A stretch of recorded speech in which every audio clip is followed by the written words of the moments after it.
While COVID-19 cases have dropped off gently from the July peak, they still remain high. The virus is widespread, and while most cases are mild, it still kills people every day. 93 deaths recorded so far this month. COVID-19 has now become the most studied disease in history, with new discoveries still coming even now, and even here in our own backyard. THV 11's Ian Russell shows us the alarming link a UAMS researcher found between the virus and heart disease. Yeah, this was not a study that had a small sample size. A UAMS researcher and his team combed through hundreds of thousands of patient records, and what they found out is giving us a better glimpse of the side effects of COVID-19.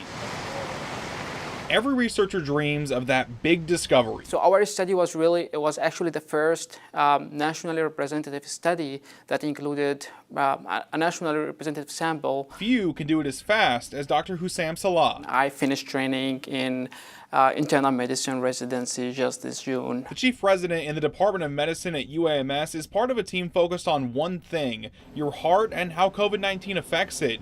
What they found left the doctor concerned, but not surprised. Their research shows a jump in heart failure from those who've had COVID, and it's not a small jump. As you can see, all different age groups, sex and races had increased risk, so this is a really concerning trend. Previously hospitalized patients under 65 had a 53% higher risk of heart failure over 65, and that number is at 38%. White patients had a higher risk of having heart failure compared to non-white patients. Combing through the nearly 600,000 patient files took a while.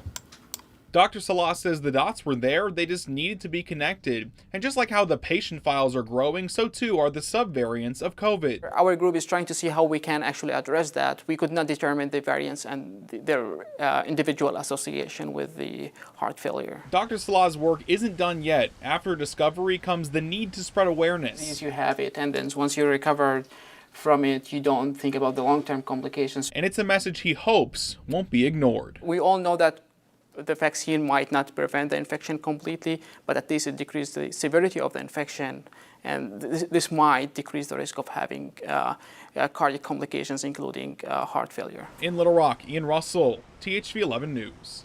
Another thing that stuck out to the doctor was how much inflammation the coronavirus can cause. Other researchers have noticed it too. And while it cannot explain everything we're learning about COVID, it does explain a lot.